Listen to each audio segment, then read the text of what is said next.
let's go back. You're 12 years old. You went through a vicious, violent rape. You were in a coma as a result for 5 days, stitched up. As a result, you can't have children? 99% chance that I can't. Yeah. Which is pretty much saying no. Yeah. And you had that, you learned that at the time? Yes, the doctor came in and told me that before I was released. Mm-hmm. Walk us through what happened in your case when you were 12 years old. My mom was sending me to church with some friends that was a couple blocks away, and I wanted to ride my bicycle because it was still light, and after it was over she was going to pick me and the bicycle up.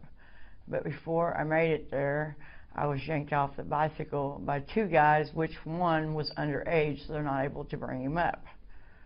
Mm-hmm. I was taken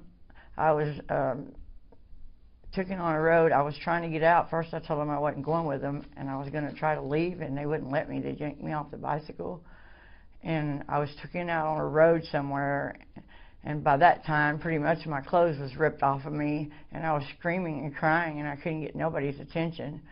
It was like this road, all I could see was fields, and they raped me there, and they beat me so bad that I think they thought I was dead when they left. But I remember him saying, "You like it, don't you? You like it. You want more of it." You're 12 years old.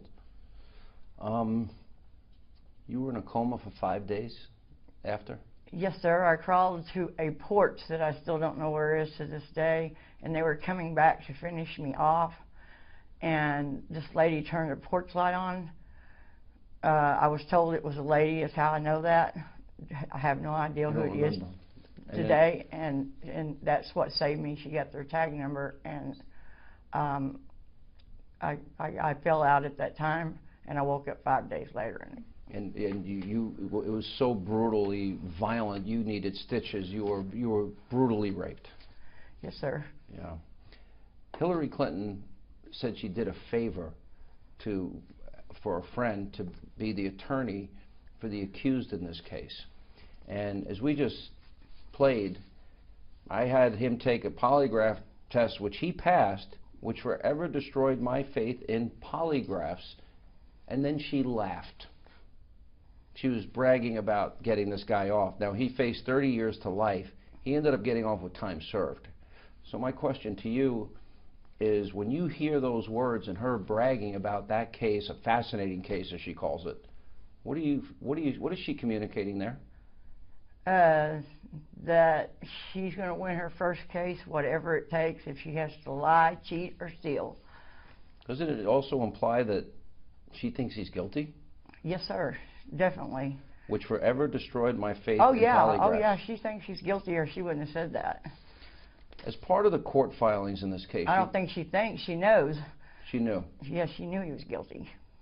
As part of the court filings, she filed an affidavit, and she wrote that she had been informed, this is talking about you, the victim, was a girl that was emotionally unstable, had a tendency to seek out older men and engage in, quote, fantasizing. I'd also been told by an expert in child psychology that children in early adolescence tend to exaggerate or romanticize sexual experiences, and adolescents in disorganized families, such as complainants, are even more prone to exaggerate behavior. My mom was a very strict mother on me. Matter of fact, when I was 18, it was almost impossible to do anything then, but at that time, after what happened to me, I didn't want to do anything. Understandable. All of those things, Sean, that Hillary Clinton put in that affidavit were intended to force Kathy to undergo further psychiatric evaluations and interrogations.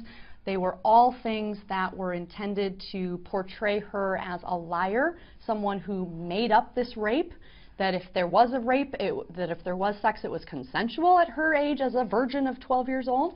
And all of those tactics are things that you would never expect some sort of women's rights advocate to engage in, because isn't that blaming the victim? That is blaming the victim. Don't we have rape shield laws that prohibit this? Almost every state now would prohibit those tactics, and you would expect someone like Hillary Clinton, some sort of self-proclaimed feminist who cares about women and children, to not need a rape shield law in order to zealously defend a client without engaging in the tactics of blaming the victim. Kathy, obviously this has impacted you your whole life. What do you want the American people to hear out of this? It's pretty obvious she knew this guy was guilty. Just about every speech that I've seen Hillary do, she says, I'm for women and children. And if she was for children, she would have not put me through what I went through. Last question. This election is in 26 days. She's running as, isn't it time for a woman to be president of the United States? Not like that. The world won't last with her in it, because she's going to lie, cheat, and steal to get what she wants.